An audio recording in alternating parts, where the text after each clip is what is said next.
স্বাগত ডিবিসি সংবাদে। আপনাদের সাথে আছি আমি ফারহাদ তাসনিম। এবার জানাবো খবরের বিস্তারিত। রাজস্ব বোর্ডের চেয়ারম্যানের অপসারণ সহ 4 দফা দাবিতে কমপ্লিট শাটডাউনে নেমেছেন জাতীয় রাজস্ব বোর্ড এনবিআর এর কর্মকর্তা কর্মচারীরা। একই সাথে সারা দেশ থেকে এনবিআর সংস্কার ঐক্য পরিষদের ব্যানারে লং মার্চ টু এনবিআর কর্মসূচির ঘোষণা দিয়েছেন আন্দোলনকারীরা। সকাল থেকে কড়া নিরাপত্তায় রাজস্ব ভবনে প্রবেশ করতে হয়েছে কর্মকর্তা কর্মচারীদের। সকাল 9টার আগে অফিসে প্রবেশ করতে গেলে এ নিয়ে আইনশৃঙ্খলা বাহিনীর সদস্যদের সাথে বাক বিতণ্ডতায় জড়ান তারা। রাজস্ব ভবন ঘিরে রেখেছে র্যাব, পুলিশ, বিজিবি, আনসার বাহিনীর সদস্যরা। মার্চ টু এনবিআর কর্মসূচির ডাক দিয়েছে এনবিআর সংস্কার ঐক্য পরিষদ। এই কর্মসূচিতে অংশ নিতে ঢাকার বাইরে থেকে ব্যাট, কাস্টমস, আয়কর বিভাগের মাঠ পর্যায়ের কর্মকর্তা কর্মচারীদের রাজস্ব ভবনে এসে অবস্থান কর্মসূচি পালনের কথা রয়েছে। তবে এখনও তাদের দেখা যায়নি। আজ থেকে আন্তর্জাতিক যাত্রী সেবা ছাড়া সকল কাজ বন্ধ রেখে কমপ্লিট শাটডাউন কর্মসূচি পালন করছেন আন্দোলনরত কর্মকর্তা কর্মচারীরা।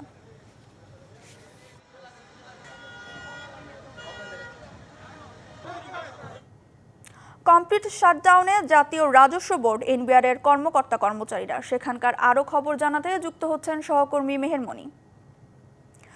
মনি, কমপ্লিট শাটডাউন পরিস্থিতি কেমন দেখছেন, কি বলছেন আন্দোলনকারীরা, আমাদের বিস্তারিত জানাবেন। তারা আজকে তাদের পূর্ব ঘোষিত মার্চ টু এনবিআর কর্মসূচি তারা সকাল 9টা থেকে এই যে শুরু হয়েছে। আমরা কিছুক্ষণ আগে যেমনটি বলছিলাম যে তাদের এই কর্মসূচিতে ঢাকার বাইরে থেকে মাঠ পর্যায়ের বিভিন্ন ভ্যাট, কাস্টমস এবং আয়কর বিভাগের কর্মকর্তা কর্মচারীদের যোগ দেওয়ার কথা রয়েছে। তারা মূলত আসতে শুরু করেছে। ইতিমধ্যে চট্টগ্রাম, সিলেট থেকে একটি সিলেট কমিশনারের নেতৃত্বে একটি দল এসেছে। তারা এই কর্মসূচিতে যোগ দিয়েছে। আপনি নিশ্চয়ই দেখতে পাচ্ছেন এই মুহূর্তে যিনি কথা বলছেন তিনি এনবিআর সংস্কার ঐক্য পরিষদের যিনি মহাসচিব সোহেলা সিদ্দিকা, তিনি আসলে কথা বলছেন। মূলত এখানে তারা ইতিমধ্যে আমাদেরকে জানিয়েছে তারা সরকারের সাথে আলোচনায় বসতে চায়, তারা কথা বলতে চায়, তারা যে কোনো সময় আলোচনায় বসতে চায় এবং তাদের একটাই দাবি, তারা ইতিমধ্যে এখানে তারা দাঁড়িয়ে জানিয়েছেন যে তারা আলোচনা করবেন। তবে তাদেরকে এই পরিস্থিতিতে আনার জন্য যে এনবিআর যে বর্তমান চেয়ারম্যান তিনি তার এই কারণেই, তার ভূমিকার কারণে আজকে এই পরিস্থিতি, তারা তার অপসারণ চান। একই সাথে এনবিআর যে কর্মকর্তা কর্মচারীরা তারা আজকে যে তারা ফিরে গিয়েছিল, তারা আন্দোলনটি বন্ধ করে ফিরে গিয়েছিল, কিন্তু তারা আবার দ্বিতীয়বারের মতো ফিরে আসতে বাধ্য হয়েছেন। তারা বলছেন যে তাদেরকে বাধ্য করা হয়েছে কারণ সরকার যে নতুন করে এনবিআরকে যে বিভাগ বা স্বতন্ত্র প্রতিষ্ঠান হিসেবে ঘোষণার জন্য বলেছিল, কিন্তু সেই কর্মসূচিটি পালনের জন্য, সেই পদক্ষেপ পালনের জন্য এনবিআরকে সংস্কারের জন্য যে কমিটি করা হয়েছে সেই কমিটি নিয়ে তাদের আপত্তি রয়েছে। তারা বলছেন যে তারা যেই কমিটিতে যাদেরকে রাখা হয়েছে বা যেই পদ্ধতিতে তারা কাজ করছে তারা মূলত আগের যে কর্মসূচি, যেই কারণে তারা আন্দোলনে নামতে বাধ্য হয়েছিল, সেটি মূলত তারা আবারও সেটাই করছেন। এটি তাদের বক্তব্য এখন পর্যন্ত তারা বলছেন। তবে আমরা দেখেছি সকালবেলা থেকে এই এনবিআর প্রাঙ্গণে যারা প্রবেশ করতে এসেছিলেন তাদেরকে নানা ধরনের বাধার মুখে পড়তে হয়েছে। পরবর্তীতে তারা প্রবেশ করেছেন, কিন্তু এখন যারা বক্তব্য রাখছেন তারা মূলত এই আন্দোলনটির নেতৃত্বস্থানীয়। তারা ইতিমধ্যে ঘোষণা দিয়েছেন তাদের আন্দোলন বাস্তবায়ন না করা পর্যন্ত তারা ঘরে ফিরে যাবেন না। তাদের ভাষায় তারা বলেছেন যে শেষ রক্তবিন্দু দিয়ে হলেও তারা এই আন্দোলনটি চালিয়ে যাবেন। আজকে এই বিকেল 3টায় একটি প্রেস ব্রিফিং এর কথা রয়েছে। বিকেল 3টার পরবর্তীতে তারা আমাদের কর্মসূচিটি জানাবেন। এখন পর্যন্ত তারা এখানে অবস্থান নিয়ে তারা তাদের বক্তব্যগুলো তুলে ধরছেন। তো এই ছিল এখান থেকে ফারা। ধন্যবাদ মনি আমাদের সাথে যুক্ত হওয়ার জন্য। বাংলাদেশ থেকে স্থলবন্দর দিয়ে এবার 9 ধরনের পণ্য আমদানিতে নিষেধাজ্ঞা দিয়েছে ভারত। ভারতের বৈদেশিক বাণিজ্য অধিদপ্তরের এক বিজ্ঞপ্তিতে এ তথ্য জানিয়েছে। তবে বাংলাদেশ থেকে এসব পণ্য আমদানির ক্ষেত্রে দেশটির নহবা সেবার সমুদ্র বন্দর ব্যবহার করা যাবে। স্থলবন্দর দিয়ে আমদানি নিষিদ্ধ এসব বাংলাদেশি পণ্যের মধ্যে রয়েছে কাঁচা পাট, পাটের রোল, পাটের সুতা ও বিশেষ ধরনের কাপড়। এ নিয়ে বাংলাদেশ থেকে পণ্য আমদানিতে 3 মাসে 3 দফায় বিধিনিষেধ আরোপ করল ভারত।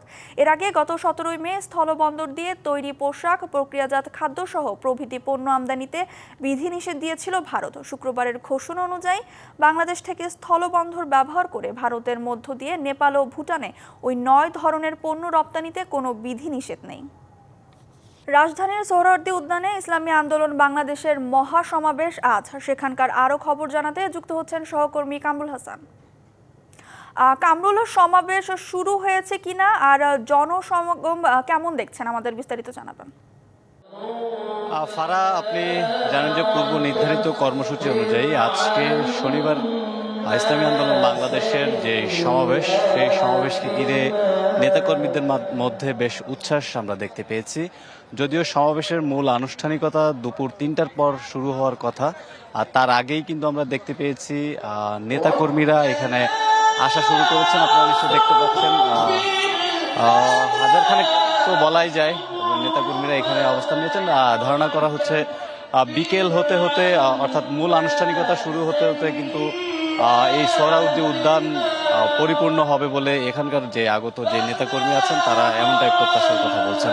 এ পর্যায়ে আসলে একটু জানাতে চাই, তারা ৩ দফা দাবিতেই কিন্তু আজকে এই সোহরাওয়ার্দী উদ্যানে সমাবেশের ডাক দিয়েছেন এবং সেই ৩ দফা দাবির মধ্যে রয়েছে জুলাই গণহত্যাতে যেই হত্যাযজ্ঞ চালানো হয়েছে সেই বিচার, সংস্কার এবং পিআর পদ্ধতিতে একটি নির্বাচনের দাবি নিয়েই কিন্তু তারা আজকের এই সমাবেশটি করছেন। এবং এই সমাবেশে দেশের বিভিন্ন প্রান্ত থেকে ইসলামী আন্দোলন বাংলাদেশের নেতাকর্মীরা কিন্তু এখানে এসে জড়ো হচ্ছেন এবং তারা অপেক্ষা করছেন আসলে কখন মূল আনুষ্ঠানিকতা শুরু হবে। অর্থাৎ মূল আনুষ্ঠানিকতাতে কিন্তু থাকছে ইসলামী আন্দোলন বাংলাদেশের যে নায়েবে আমির রয়েছেন মুফতি রেজাউল করিম, তিনি এসে দুপুর ২টায় এখানে বক্তব্য রাখবেন এবং তার বক্তব্য শোনার জন্যই কিন্তু ইসলামী আন্দোলন বাংলাদেশের যে নেতাকর্মীরা তারা অপেক্ষা করছেন এবং তারা ধারণা করছেন যে নিশ্চয়ই এই সমাবেশ থেকে তিনি তার বক্তব্যে গুরুত্বপূর্ণ কোনো আহ্বান জানাবেন। তো এই ছিল আমার কাছে। ধন্যবাদ কামরুল আমাদের সাথে যুক্ত হওয়ার জন্য। দেশে করোনা, ডেঙ্গুর পাশাপাশি চোখ রাঙাচ্ছে চিকুনগুনিয়া, বাড়ছে রোগী। বিশেষজ্ঞরা বলছেন ৩ রোগের লক্ষণে মিল থাকায় সতর্ক হতে হবে চিকিৎসায়। মৃত্যু কমাতে প্রাথমিক পর্যায়ে রোগ শনাক্তে জোর দিচ্ছেন তারা। চলতি বছর দেশে করোনা আক্রান্তের সংখ্যা ছাড়িয়েছে ৫০০, বাড়ছে ডেঙ্গু রোগীও। আর স্বাস্থ্য অধিদপ্তরের তথ্য বলছে এবছর আক্রান্ত ৯,০০০-এর বেশি মানুষ, আর মারা গেছেন অন্তত ৪০ জন। দেশের হাসপাতালগুলোতে জ্বর, শরীর ব্যথা এমন নানা সমস্যা নিয়ে ভিড় করছেন বিভিন্ন বয়সের মানুষ। ৩ দিন ধরে জ্বর, কিছু খাওয়ারই না, মুখ তিতা, গিরে ব্যথা ফুলে গেছে, দেখছেন ফুলে গেছে। অনেকজন পরীক্ষার টেস্ট দিছে, পরীক্ষা করাইছি, অনেক পিচ্চিটারও জ্বর। চিকিৎসকরা বলছে দেশে করোনার পাশাপাশি বাড়ছে ডেঙ্গু আর চিকুনগুনিয়ার প্রকোপ। এসব রোগের লক্ষণেও আছে মিল। সাধারণত ডেঙ্গু, চিকেনগুনিয়া জ্বর থাকে, গায়ে ব্যথা থাকে এবং গায়ে ফুসকুড়ির মতো লাল লাল ছোপ ছোপ দাগ ওঠে। কোভিডের লক্ষণ দেখেন সেখানে মূলত দেখা যায় যে নাকের সর্দি থাকে, হাঁচি থাকে, কাশি থাকে, জ্বর তো থাকবেই। চিকিৎসকের কাছে যখন আপনি ৫ম দিনের মধ্যে যাবেন তখন চিকিৎসকই সিদ্ধান্ত নেবে যে ওনাকে ডেঙ্গু টেস্ট করাবেন নাকি কোভিড টেস্ট করবেন। জনস্বাস্থ্যবিদরা বলছেন রোগী শনাক্তে ঢাকার বাইরে ভ্রাম্যমাণ পদ্ধতিতে নমুনা সংগ্রহ করতে হবে। তৃণমূল পর্যায়ে একজন মানুষ যেন সন্দেহ হলেই ডেঙ্গু পরীক্ষা করতে পারে, সরকারি যেই হার সেই হারে সেটা ব্যবস্থা করতে হবে। গাড়ি পাঠিয়ে ভ্রাম্যমাণ রক্ত সংগ্রহ কেন্দ্র হতে পারে। রোগীর সংখ্যা হয়তো আমরা শনাক্ত হবে বেশি, মৃত্যুর হার কিন্তু অনেক কমে যাবে। দেশে মশক নিধন কার্যক্রম আরও জোরদার করারও পরামর্শ দেন বিশেষজ্ঞরা। তাহসিনা জেসি, ডিবিসি নিউজ, ঢাকা। ইরান যদি পারমাণবিক কার্যক্রমে অগ্রগতি ঘটায় তাহলে আবারও হামলা চালানোর হুঁশিয়ারি দিলেন মার্কিন প্রেসিডেন্ট ডোনাল্ড ট্রাম্প।